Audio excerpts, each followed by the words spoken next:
Neville Goddard, Power of Awareness, Chapter 25, Faith. A miracle is the name given by those who have no faith to the works of faith. Faith is the substance of things hoped for, the evidence of things not seen. Hebrews 11:1. The very reason for the law of assumption is contained in this quotation. The very reason for the law of assumption, what we're trying to put our best effort at mastering, the law of assumption, the very reason for that law of assumption is contained in this quotation. Let's repeat the quote. A miracle is the name given by those who have no faith to the works of faith. Faith is the substance of things hoped for, the evidence of things not seen. That's exactly what we're doing with the law of assumption. I mean, how much farther do we have to go before we see that again and again? And we always must be reminding ourselves what is faith? What is this thing called law of assumption? We're in a self-concept. All these are self-concept. Many versions. You're here. You want to be here. What does it take but faith to get you there? Faith is the highway. You make a subconscious impression in your current self-concept that objectifies that impression with feeling, objectifies your new current reality. You know, desire comes into you and it also streams into the objectification. The reality exists at the same instantaneous moment. So faith is what has you occupy that new self-concept. We don't have to get that far in this chapter already, and it's very, very real.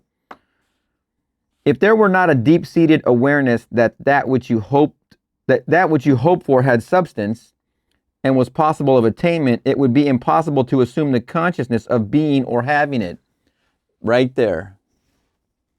It is the fact that creation is finished and everything exists that stirs you to hope.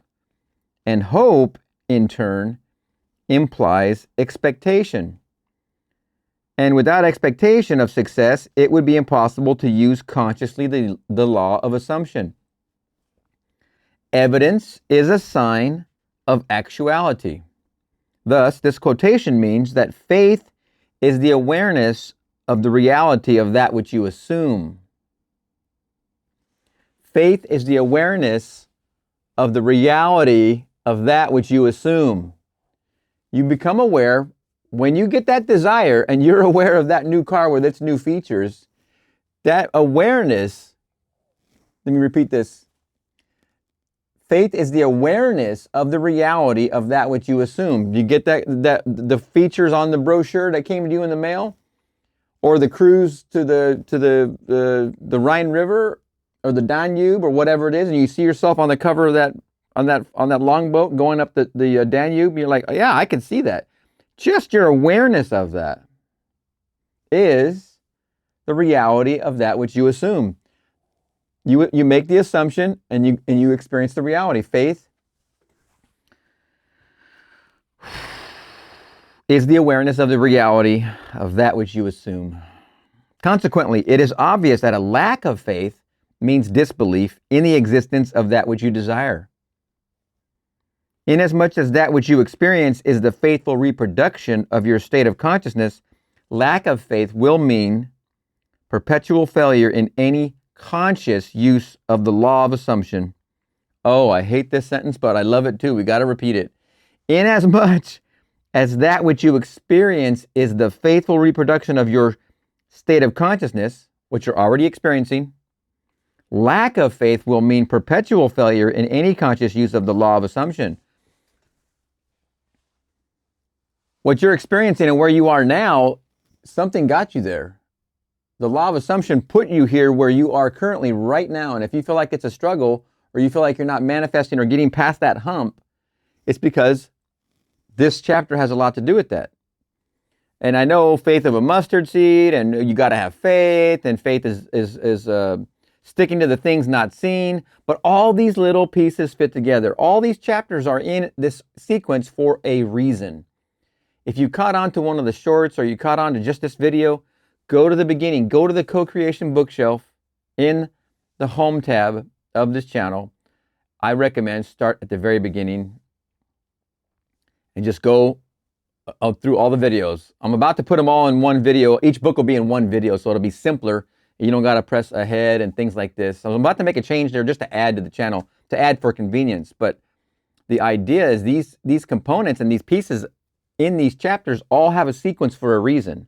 There's an unfoldment happening within you, and you need to trust. You need to have faith. You need to have faith that there's something happening, because there is definitely something happening below the surface. You might not realize it, but you're in your current reality, and what got you there is the same mechanical means, faith. It's not mechanical, it's psychological, that it's going to get you to your next reality. The same means that got you where you are is going to help get you out. So hang in there. In all the ages of history, faith has played a major role. It permeates all the great religions of the world. It is woven all through mythology, and yet today it is almost universally misunderstood. Contrary to popular opinion, the efficacy of faith is not due to the work of any outside agency. It is from first to last an activity of your own consciousness. The Bible is full of many statements about faith, the true meaning of which few are aware. Excuse me, let me repeat that sentence. The Bible is full of many statements about faith, the true meaning of which few are aware. Here are some typical examples. Unto us was the gospel preached, as well as unto them. But the word preached did not profit them, not being mixed with faith in them that heard it. In this quotation, the us and them make clear that all of us hear the gospel. Gospel means good news. Gospel means good news. Very obviously, good news for you would be that you had attained your desire. The good news, the gospel would be that you're here. That's the gospel. This is always preached to you by your infinite self. To hear that which you desire does exist, and you need only to accept it in consciousness, is good news. Not mixing with faith, in quotes, means to deny the reality of that which you desire. If you don't mix the desire that comes from within you with the idea of faith, the value of seeing yourself on that cruise ship, on that brochure, if you don't have the faith mixed in with that visualization, that feeling of being on that boat, you're not going to make the subconscious impression. The subconscious impression lacking, you're going to be capturing all this junk from the outside. All this stuff coming at you from out here is going to be filling in this space of your subconscious impression. If you're capturing stuff from out here, don't get me wrong, the brochure is a nice thing to have as an example, but it is out here. But you can put yourself in the out here of that cruise by having the faith, making the subconscious impression, blocking this from coming into your consciousness, blocking the outside by staying focused, making the impression, objectifying that in your reality.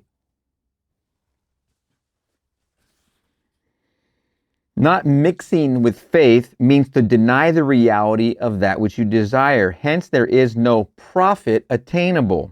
There is no profit possible, which in parentheses he has attainment.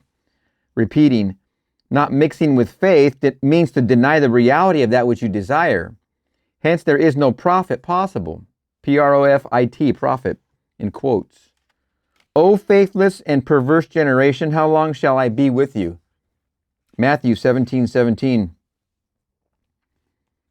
Wow, what a quote is that? The meaning of faithless has been made clear. Perverse means turned the wrong way. In other words, the consciousness of not being what you want to be. To be faithless, that is, to disbelieve in the reality of that which you assume, is to be perverse. How long shall I be with you? Means that the fulfillment of your desire is predicated upon your change to the right state of consciousness. It is just as though that which you desire is telling you that it will not be yours until you turn from being faithless and perverse to righteousness. Remembering what righteousness was? Righteousness is just following the law of assumption, and it's this whole path. This path of making a subconscious impression, and that subconscious impression goes through faith. To him that hath, it is given. Faith is involved here. It's the fuel source. To him that is hath, it is given. To him that hath not, it is not only not given, it's taken away and given to him that hath. To him that has faith. When you use the law of assumption, your goal is to objectify your desire. The path itself is righteousness. The path being from desire to subconscious impression and objectification of that reality. This path is called righteousness. The idea of impressing your subconscious from a desire idea, bringing the conscious and subconscious together, this is the law of assumption. This will automatically objectify. Because you're putting feeling in your subconscious impression, this will automatically be the objectification of that reality, of that desire. As already stated, righteousness is the consciousness of already being what you want to be. By faith he forsook Egypt, not fearing the wrath of the king, for he endured as seeing him who is invisible. Hebrews 11:27. Egypt means darkness, belief in many gods, causes. The king symbolizes the power of outside conditions or circumstances. The king's over here. He is your concept of yourself as already being what you want to be. He is your concept of yourself of already being what you want to be. That's he. Enduring is seeing him who is invisible, means persisting in the assumption that your desire is already fulfilled. Well, you're here and you want to be here, so persisting in the idea that your desire is already fulfilled, you have to make that subconscious impression. So you fall asleep with the image and feeling of that new reality as being complete and already done. You're persisting each night, and when you wake up in the morning and when you take your nap, you're doing this in your nap time. Anytime you have to stop and do some meditation, fall into I am, go in the closet, shut the door. These are all your opportunities, but they're also in the shower with your eyes closed, the water's on you, hot water's coming on you, and you have this moment where you can take faith, you can take this subjective impression time. You're on the bus, you're on the Uber, you're on the train, you're on the plane, wherever you are. You have opportunities all the time to apply this. I am not on the streetcar. This is not my tears. This is the rain, and I'm coming into the Bay of Samoa like the young girl did, and she ended up manifesting that quite quickly. Ignore your senses. Ignore what your subjective reality, ignore what your objective reality and your senses are telling you. And be in imagination that which you want to be. You have to ignore the senses. You have to close that off. And you have to go into your closet and shut your door. You pray in secret, and he hears you in secret, and he rewards you openly. Repeating the last sentence, enduring as seeing him who is invisible means persisting in the assumption that your desire is already fulfilled. Thus, this quotation means that by persisting in the assumption that you already are the person you want to be, you rise above all doubt, fear, and belief in the power of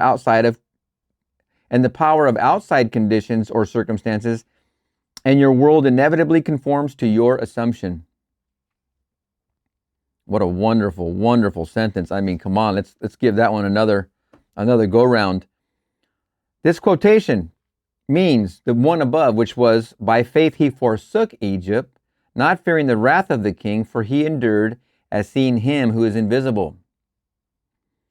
Thus, this quotation means that by persisting in the assumption that you already are the person you want to be, you rise above all doubt, fear, and belief in the power of outside conditions or circumstances, and your world inevitably conforms to your assumption being the new reality.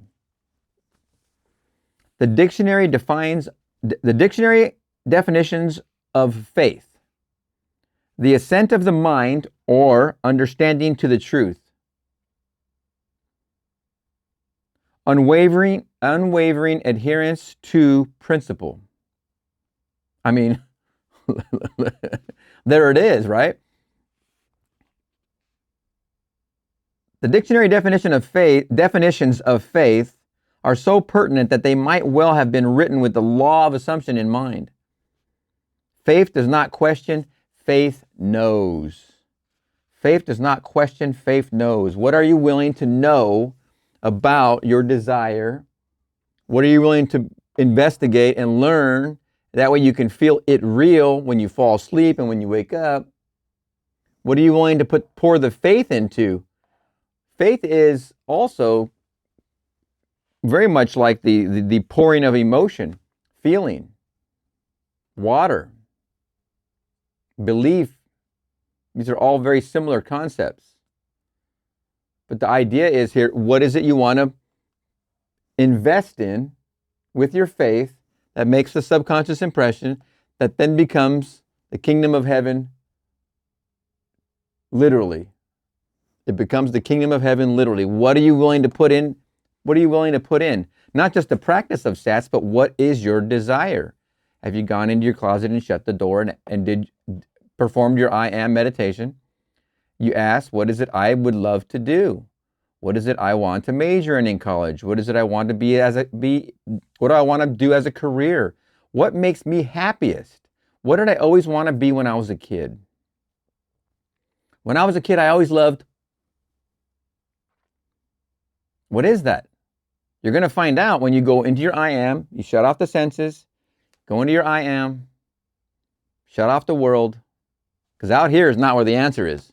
It's inside here. I and my Father are one. My Father is greater than I. I and my Father are one. My Father is greater than I.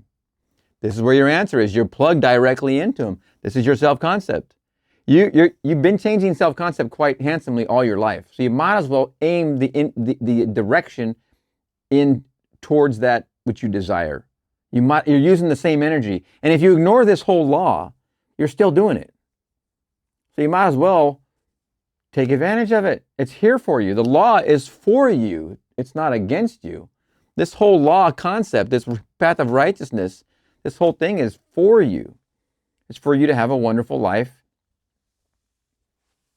He made himself into your image and lost himself in your image so that you would wake up remembering that you are him. So we're in the process of that. What a wonderful chapter. Chapter 25, faith, power of awareness. Oh my goodness, what a great. Repeating the opening quote, Hebrew 11:1. A miracle is the name given by those who have no faith to the works of faith. Faith is the substance of things hoped for, the evidence of things not seen. And I'm here to tell you that miracle is the name given. When you catch on and you start applying this and you start to see the conscious application, when you start to see the results from consciously doing it, and you see the result, it's going to seem exactly like a miracle because your old self, your new self, who's now a master at manifesting, your old self is going to be like, that's a miracle. That's a miracle. Look at that, another miracle. I can't believe. It's going to seem like miracles to you because in your old concept of yourself, it is a miracle. But in your new concept of yourself, the one who's a master at manifesting now, it's not so much a miracle. It's a part of, because you're applying faith, you're applying the understanding of the path of righteousness, you're also applying the law of assumption. You're learning the mechanics through these videos. You're learning how this works. And you must get it in there. Jam it in. You know you've had too much information. Oh, no.